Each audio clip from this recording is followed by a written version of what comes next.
नमस्कार, स्वागत है आपका सिटी पोस्ट लाइव में। मैं हूं मुस्कान। और जो बिहार की पॉलिटिक्स है उसकी कहानी तो कुछ और से कुछ और ही होते जा रही है। नीतीश कुमार 2 बार आरजेडी के साथ छोड़ चुके हैं और अभी भाजपा के साथ हैं। और लालू यादव के साथ अभी एक्सक्लूसिव इंटरव्यू करके आ रहे हैं हमारे वरिष्ठ पत्रकार श्रीकांत प्रत्युष। सर, ये कैसा पॉलिटिक्स हो रहा है? लालू जी बोल रहे हैं कि नीतीश कुमार के लिए अभी भी दरवाज़ा खुला है। ये कह के तो बीजेपी पे और दबाव आ सकता है और नीतीश कुमार को तो और बढ़ावा मिलेगा इसके लिए। क्या कुछ होगा? तेजस्वी यादव जी ने भी सभा में बोला है कि उनके लिए हमेशा दरवाजे खुले हैं। क्या कहिएगा? लालू यादव का बयान का बहुत बड़ा राजनीतिक मतलब है। नीतीश कुमार ही केवल पलटीबाज नहीं है, बिहार के सारे नेता पलटूमार हैं। बीजेपी के प्रदेश अध्यक्ष पर भी आरोप लग रहा है कि वो तो हर पार्टी में रहे, आरजेडी में भी रहे, जेडीयू में भी रहे, अब बीजेपी के अध्यक्ष हैं, अब डिप्टी सीएम भी हैं। तो विपक्ष तो हमला कर रहा है उन पर भी कि भाई आप तो कई पार्टी बदल चुके हैं, नीतीश कुमार ने तो गठबंधन केवल बदला है।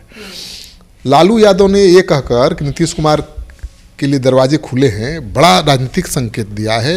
एक तरह से नीतीश कुमार को ताकत दे दी है। नीतीश कुमार बीजेपी के दबाव में नहीं आएंगे क्योंकि नीतीश कुमार आज की तारीख में कमज़ोर हैं। उनके पार्टी के केवल 43 विधायक हैं। पार्टी में टूट भी हो गई थी, कैसे कोशिश करके उन्होंने बचाया। तो अपने मनमानी, अपने मन से वो सरकार नहीं चला सकते थे, दबाव में रहते। लेकिन लालू यादव के इस बयान के बाद तो उनके लिए रास्ता खुल गया कि मतलब उधर बीजेपी ज़्यादा दबाव बनाएगी, नीतीश के साथ ज़्यादा खेला करने की कोशिश करेगी, तो फिर आरजेडी के साथ चले जा सकते हैं। तो क्या खेला का संकेत दे दिए लालू यादव जी कि अभी भी नीतीश कुमार जा सकते हैं आरजेडी में? देखिए, खेला तो हो गया आरजेडी के साथ, 3 विधायक टूट गए, नीतीश की सरकार बच गई, लेकिन ये खेला खत्म नहीं हुआ है। अभी भी तेजस्वी यादव और उनके जो चुनावी रणनीतिकार हैं संजय यादव, वो लगे हुए हैं खेला करने में। अभी भी उनकी नज़र जेडीयू के उन विधायकों पर है जो बागी तेवर अपनाए हुए हैं, जो नाराज चल रहे थे और विश्वास मत के दौरान सरकार को गिराने की कोशिश कर रहे थे।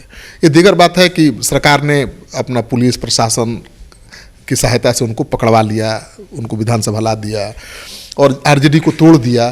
तो उनको लगा कि भाई अब पार्टी छोड़ने से भी कोई फायदा नहीं, सरकार तो बच जाएगी। लेकिन आगे चलकर वो फिर से बागी रुख अख्तियार कर सकते हैं। तेजस्वी यादव की नज़र उन पर है। संजय यादव बहुत एग्रेसिव हैं, वही रणनीति बनाते हैं तेजस्वी यादव के लिए, तो खेला कर सकते हैं। और लालू यादव ने तो संकेत दे दिया खुलेआम ना भाई कि दरवाजे खुले हैं, कभी भी आ सकते हैं, आना चाहेंगे तो सोचेंगे। क्या लग रहा था? आप पहले भी बैठे हैं और आज भी बैठे हैं, क्या कुछ कहा आज की राजनीति और पहले की राजनीति में? क्या उनको डिफरेंस दिखता है? देखिए, राजनीति का मतलब अब ये नहीं है कि नीति की राज की स्थापना है। पहले राजनीति का मतलब होता था कि नीति के राज की स्थापना राजनीति का मतलब होता था। अब है राज की नीति, माने किसी तरह से राज पर काबिज होने की नीति का नाम राजनीति है। उसी नीति पर नीतीश कुमार चल रहे हैं और 18 साल से मुख्यमंत्री बने हुए हैं। अभी उनके पास 43 विधायक हैं। बीजेपी के साथ तब भी सरकार बनाई तो मुख्यमंत्री रहे।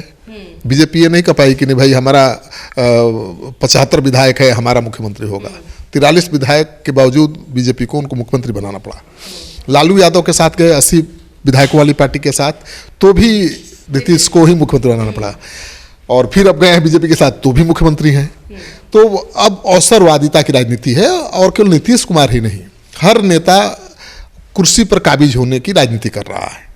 तो इसमें तो कुछ भी हो सकता है, कभी भी कुछ हो सकता है। लेकिन लोकसभा चुनाव तक मानकर चलिए कि नीतीश कुमार बीजेपी के साथ ही बने रहेंगे, क्योंकि बीजेपी किसी भी कीमत पर नीतीश कुमार को गंवाना नहीं चाहेगी। ठीक है, लेकिन जब लोकसभा चुनाव हो जाएगा तो विधानसभा चुनाव 2025 का होना है, उसमें लड़ाई फिर से शुरू हो सकती है, क्योंकि बीजेपी अब नीतीश कुमार को मुख्यमंत्री का चेहरा नहीं बनाएगी। और नीतीश कुमार की पार्टी मांग कर सकती है कि उनसे बड़ा कोई चेहरा नहीं है, उन्होंने बिहार को बदला है। और जेडीयू बराबर सीटों पर लड़ने की मांग भी कर सकती है। भाई 100 सीट पर आप लड़ रहे हैं तो 100 सीट पर हम भी लड़ेंगे। अगर वैसा हुआ तो नीतीश कुमार फिर से 70-80 सीट जीत के आ जाएंगे। तब तो बीजेपी का खेल बिगड़ जाएगा, कभी मुख्यमंत्री अपना बना ही नहीं पाएगी। तो बीजेपी कोशिश करेगी लोकसभा चुनाव के बाद विधानसभा चुनाव में कि नीतीश को कम से कम सीट दिया जाए। और वैसे में नीतीश कुमार फिर आरजेडी के साथ जाने का फैसला ले सकते हैं, क्योंकि लालू यादव को भी तो चाहिए नीतीश, बीजेपी को भी चाहिए नीतीश।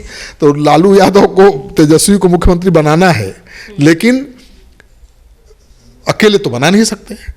तो नीतीश को मौका देंगे फिर मुख्यमंत्री बनने का लालू यादव, और इंतजार करेंगे तेजस्वी यादव की बारी आने का, क्योंकि नीतीश कुमार कितना दिन मुख्यमंत्री रहेंगे।